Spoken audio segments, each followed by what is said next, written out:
Hello everyone and welcome to today's world affairs. और आज जो हम टॉपिक डिस्कस करने जा रहे हैं that is related to reality of Akhand Bharat. तो हम इस चीज को डिस्कस करेंगे कि ये जो अखंड भारत का कॉन्सेप्ट चला आ रहा है तो इसको लेकर के हम डिस्कस करेंगे कि क्या ये रियल में हो सकता है, और अगर ये होता है जो कि आप देखोगे कहीं ना कहीं पॉलिटिकल पार्टीज का जो है वो टाइम एंड अगेन बयान आता रहता है, और साथ साथ में आरएसएस के जो प्रमुख है उनका भी कहा जाता है।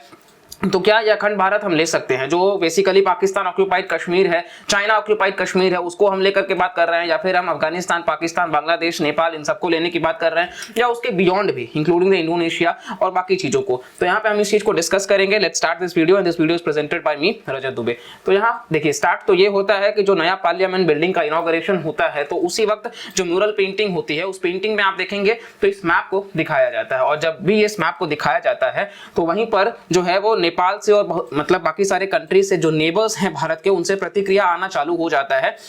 कि आपने जो है वो हमारे हिस्से को भी अपने भारत के मैप में दिखाया है, जिसको लेकर के एक्सटर्नल अफेयर्स मिनिस्ट्री का बाद में बयान भी आता है कि ये जो मैप है वो दरअसल अखंड भारत का नहीं, ये मौर्यन एम्पायर के समय में जो सम्राट अशोक है उनके समय का ये मैप है, जो दिखाता है कि जो भारत का एक्सपेंशन रहा है वो कितना ज्यादा रहा है। हालांकि इसी मैप में एक चीज ये है बहुत कॉमन, जो शायद आप में से बहुत सारे लोगों ने ध्यान नहीं दिया होगा, और वो ये है कि ये जो कलर है मैप का आप देखेंगे तो ये सारा का सारा जो कलर है वो डार्क में है, लेकिन ये जो कांचीपुरम और ये जो रीजन है यानी कि जो केरल, तमिलनाडु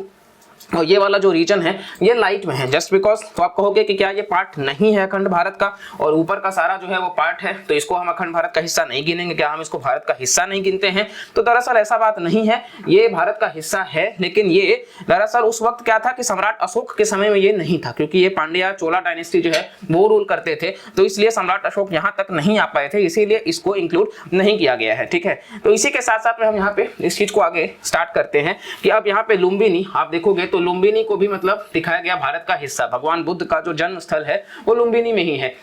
इसको लेकर के भी नेपाल का जो प्रतिक्रिया है वो आपको देखने को मिला, और इसी को ध्यान में रख करके नेपाल ने ग्रेटर नेपाल का मैप बना दिया, जहां पे उन्होंने भारत के काफी सारे हिस्सों को अपने मैप में दिखा दिया, और इस तरीके से जो है वो बात आगे बढ़ती चली गई। नेक्स्ट यहाँ पे हम बात कर लेते हैं। तो देखिए अखंड भारत का अगर हम हिस्ट्री जानने की कोशिश करें तो अखंड भारत आपको देखने को मिल जाएगा कि सबसे पहले ये जो दोनों है नारायण आप्टे और नथुराम गोडसे, तो इन्होंने जब मतलब महात्मा गांधी को ये मतलब नथुराम गोडसे जो है वो गोली मार देते हैं, उनकी हत्या करते हैं, तो उसके बाद आप देखो कि कहीं ना कहीं इनके मुंह से जो है वो अखंड भारत अमर रहे ऐसा वो कहते हैं, और वहां से ये कॉन्सेप्ट जो है वो चला आता है। आगे आप देखोगे तो इसको सपोर्ट जो है वो वीडी सावरकर के द्वारा भी किया जाता है। अभी हम देखेंगे 1937 में इन्होंने अखंड भारत का बात करा था, जो रामेश्वरम से लेकर के आप देखेंगे कि मतलब कश्मीर तक की बात करता है, और इधर भी आप देखोगे तो मतलब आपका वेस्टर्न साइड में भी आसाम तक वो इंक्लूड करने की बात करते हैं। तो चलिए इधर मोहन भागवत आरएसएस के चीफ जो लगातार बयान देते रहते हैं कि मतलब बहुत जल्द 10 से 15 साल में हम अखंड भारत को बना लेंगे, और हालांकि ये वो कहते हैं कि अखंड भारत जो है वो कोई जियोपॉलिटिकल कॉन्सेप्ट नहीं है, ये कल्चरल एंटिटी है। तो ऐसा नहीं है कि हम मतलब लड़ाई करके मार-धाड़ करके उन मतलब देशों को अपना लेंगे, ये हमें कल्चरल है। अगर कल्चरल है तो हम किस प्रकार से इसको जोड़ेंगे इस चीज को भी हम देखते हैं। चलिए अब ये आप देखोगे तो अखंड भारत का ही बात नहीं है, ये अखंड रशिया भी चल रहा है, क्योंकि आप व्लादिमीर पुतिन और जो यूक्रेन आप देखेंगे जो वॉर चल रहा है रशिया यूक्रेन वॉर, तो ये भी कहीं ना कहीं एक्सपेंशनिज्म के ही तरफ है कि यूक्रेन में मतलब वो यूक्रेन को अपनाना चाहते थे। रशिया कहीं ना कहीं अभी के लिए वो यूएसएसआर का एक्सपेंशन मतलब जो पुराना यूएसएसआर था जो डिसइंटीग्रेट हो गया, वो चाहते हैं कि वापस से उस तक वो पहुंच सके, और इसीलिए वो यूक्रेन का क्रीमिया तो ले ही चुके थे, अब वो पूरे यूक्रेन पर बात कर रहे थे, और जिसको लेकर के कहीं ना कहीं वॉर जो है वो चालू है, मैसिव लेवल पे डिस्ट्रक्शन देखने को मिल रहा है, और अक्रॉस द ग्लोब इसका इंपैक्ट आपको देखने को मिल रहा है। नेक्स्ट हम बात कर लेते हैं तो इवन सी जिनपिंग जो है चाइना, तो अखंड चाइना का भी बात चल रहा है, क्योंकि आप देखोगे तो कहीं ना कहीं साउथ चाइना सी जो है वहां पर भी जो डिस्प्यूटेड आइलैंड्स हैं उसको ये अपना क्लेम करते हैं। इसी के साथ साथ में अरुणाचल प्रदेश, लद्दाख इन सब रीजन्स को भी ये अपना क्लेम करते हैं। तो इधर आपको इधर भी देखने को मिल जाएगा कि चाइना के साइड से भी सेम प्रतिक्रिया जो है वो चालू है। और हमारे यहाँ भी भारत में आप देखोगे तो जो हमारे पॉलिटिकल पार्टीज के लीडर हैं वो आपको देखने को मिल जाएगा कि प्रधानमंत्री भी इस तरीके से बयान देते हुए नजर आए हैं कि कहीं ना कहीं आप देखोगे तो ये कॉन्सेप्ट को प्रमोट नहीं कर रहे हैं कि नहीं अखंड भारत हम लड़ झगड़ करके, और भारत उस तरीके से नहीं है। भारत जो है वो वासुदैव कुटुंबकम को प्रमोट करने वाला है,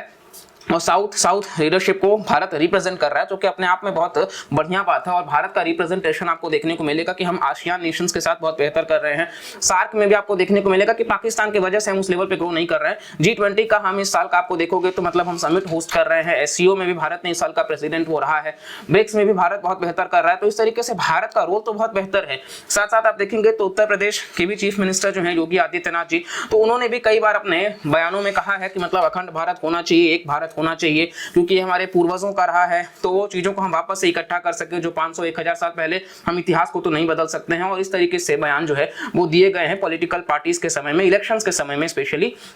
इन्हीं लीडर्स के द्वारा। तो इस वजह से आप देखोगे तो कहीं ना कहीं हम सबसे पहले बात तो ये समझते हैं कि जो हमारे आयरन मैन ऑफ इंडिया हैं सरदार वल्लभ भाई पटेल जी, तो इन्होंने 500 से ज्यादा जो प्रिंसली राज्य हुआ करते थे भारत में, जो अलग अलग हुआ करते थे, उनको सबको यूनिफाई किया, ठीक है। और जो अपने आप में बहुत कहीं ना कहीं बेहतरीन काम रहा है, इसको लेकर के हमने वीडियो भी किया है, बहुत आपको देखने को मिल जाएगा अगर आप सर्च करेंगे विजन IAS पे। तो यहाँ पर मतलब सरदार पटेल जी ने बहुत ही बड़ी भूमिका निभाई, भारत को यूनाइट किया। और इसके बाद आप देखोगे तो आज का जो भारत है वो कुछ इस प्रकार से आपको देखने को मिल जाएगा, जो ये मतलब कहीं ना कहीं 28 राज्य और 8 यूनियन टेरिटरीज में है। बाकी आपको पड़ोसी राज्य में चाइना, नेपाल, पाकिस्तान, इस तरीके से अफगानिस्तान देखने को मिल रहा है, म्यांमार, बांग्लादेश और भूटान। साथ साथ हम बात कर लेते हैं क्या ये कॉन्सेप्ट कहीं और एग्जिस्ट करता है। तो देखिए यूरोपियन यूनियन में एग्जिस्ट करता है। यूरोपियन यूनियन में जो यूरोपियन यूनियन है वो सारे कंट्रीज एक हैं, लेकिन उन सबको लीडर्स अलग अलग हैं चलाने वाले, लेकिन उनसे ऊपर में एक यूरोपियन यूनियन है हर कंट्री का। जैसे कि आप देखोगे कि मान लो कि 4 लोगों का एक फैमिली है, दादा दादी हैं, उनके 4 बेटे हैं, तो चारों बेटों के फर्दर अपने अपने बच्चे हैं। तो वो तो चारों बेटे जो है वो हेड है अपने अपने फैमिली के, लेकिन दादा दादी जो है वो ऊपर में सबसे ज्यादा हेड है। तो वही यहाँ पे यूरोपियन यूनियन है। तो अलग अलग कंट्रीज जो है उन सबके अलग अपने अपने रिप्रेजेंटेटिव्स हैं, लेकिन इन सबको हेड जो है वो यूरोपियन यूनियन भी एक लेवल पे करते हैं, जिससे कि ट्रेड जो है वो बेहतर हो सकेगा, इकोनॉमिक डेवलपमेंट हो सकेगा, वीजा का जरूरत नहीं है, बॉर्डरलेस वो आ जा सकते हैं।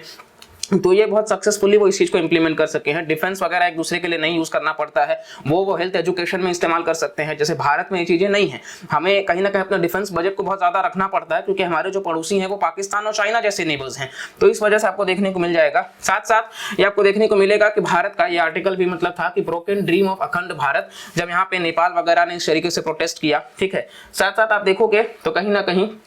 ये कुछ इस तरीके से है। अब जैसा कि हमने स्टार्टिंग में ही बोला था कि अखंड भारत का जो डायमेंशन है वो अलग अलग है। अब हम इस चीज को थोड़ा सा समझने की कोशिश करेंगे। 1857 के क्रांति का समय का आप देखोगे तो ये पूरा का पूरा भारत है, जिसमें आपको देखने को मिल जाएगा कि बहुत ही ज्यादा है। अब इसमें आप देखेंगे तो ये इधर तक कवर करता है, इंडोनेशिया जैसी कंट्री तक भी, और इधर आप देखोगे तो ये आपका अफगानिस्तान से लेकर के कुछ हद तक ईरान तक को भी कवर कर रहा है। इवन मतलब कांदाहार जो है उसको भी बताया गया कि जो महाभारत है तो गांधार का नाम उससे पड़ा हुआ है। ये सारी चीजें जो है वो इसी से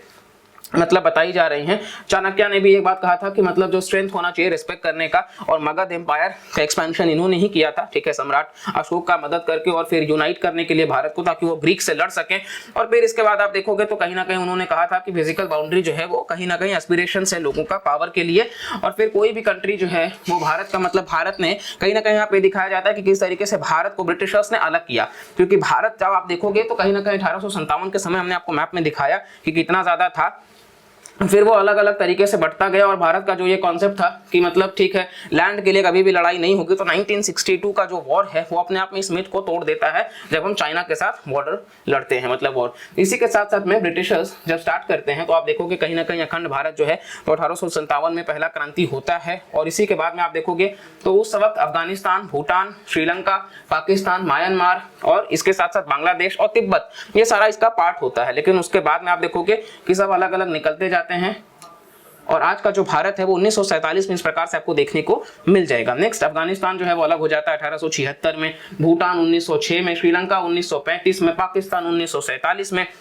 बांग्लादेश आगे चल करके 1971 में, जिसमें भारत जो है वो अहम भूमिका निभाता है और ऑपरेशन विजय जो है वो चलाया जाता है। इसी के साथ साथ आप देखोगे तो कहीं ना कहीं आज का जो मैप हमने दिखा दिया आपको। नाउ कल्चरली भी हम देखें तो नेपाल जो है वो अपने आप में भारत से काफी ज्यादा जुड़ा हुआ है, क्योंकि हिंदू कल्चर जो है वो बहुत ज्यादा वो फॉलो करते हैं। और साउथ ईस्ट एशिया में भी आप देखोगे तो जो मलेशिया हो गया, Indonesia, Thailand, Philippines, Vietnam, Cambodia, तो ये लार्जर वर्जन है भारत का जो आर्यभट्ट को रिफ्लेक्ट करते हैं रामायण और महाभारत के कंटेक्स्ट में। तो यानी कि उससे जो लिंक है तो हम आर्यव्रत से भी मतलब उसको जोड़ के देख सकते हैं कि किस प्रकार से ये जो कॉन्सेप्ट है वो चला आ रहा है। साथ साथ आप देखोगे तो हिंदू रिलीजियस सेरेमनी में जो परफॉर्मर है उससे कहा जाता है कि एक संकल्प लेने के लिए संस्कृत में जो साफ साफ कहता है कि जम्बू द्वीपे भारत खंडे, ये जो आइडेंटिफिकेशन है कि भारत जो है वो लार्जर लैंडमास है जो जम्बू द्वीप तक है, और भारत जो है वो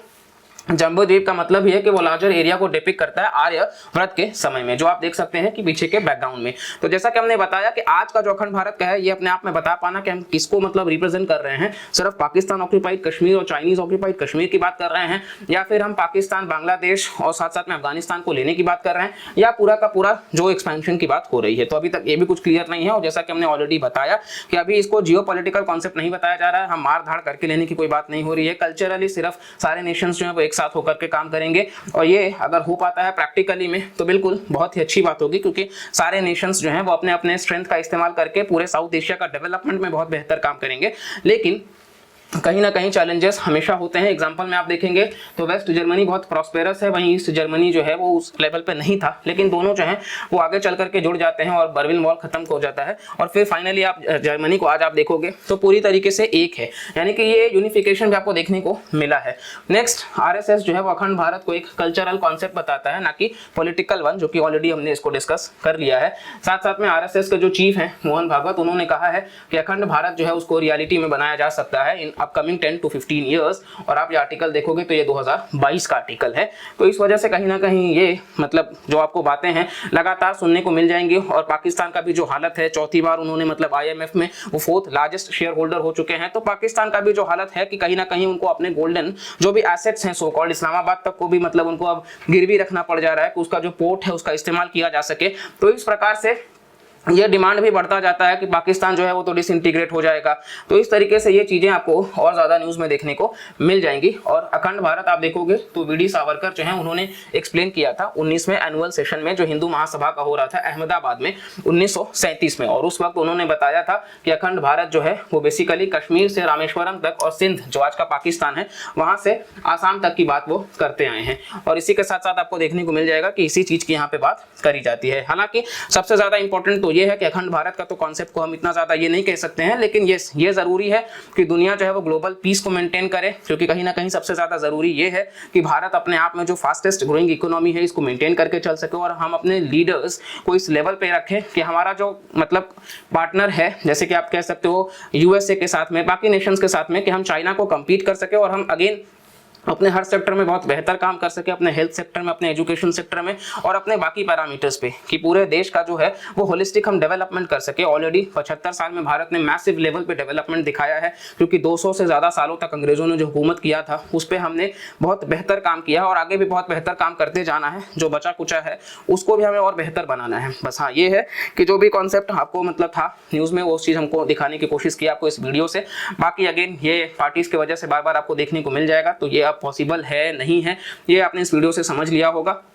एथिकल तो बिल्कुल नहीं है, क्योंकि एथिकल इसलिए नहीं है क्योंकि आप इन कंट्रीज को ऐसा नहीं है कि आप सीधा सीधा आमंत्रण दोगे और ये जुड़ जाएंगे। इसके लिए आपको वॉर लड़ना होगा, वॉर होगा तो अगेन मैसिव लेवल पे डिस्ट्रक्शन होगा, और आज के समय में इंडिया पाकिस्तान दोनों न्यूक्लियर वेपन स्टेट हैं, तो जब भी वॉर होगा वो मैसिव लेवल पे उसका डिस्ट्रक्शन भी होगा। तो इस तरीके से चीजें जो है वो कहीं ना कहीं आपको देखने को मिल जाएंगी, और टाइम एंड अगेन ये चीजें जो है वो आपको न्यूज में भी मिलेंगी। तो इसी वजह से इस वीडियो को हमने यहाँ पे किया था। अगर आपको ये वीडियो पसंद आता है तो प्लीज लाइक करिएगा, चैनल को सब्सक्राइब करिएगा और कमेंट करके भी जरूर बताइएगा। बाकी बस इस वीडियो को मैक्सिमम लोगों तक शेयर करिएगा, और मिलते हैं अगले लेक्चर में। तब तक के लिए bye bye, take care and जय हिंद।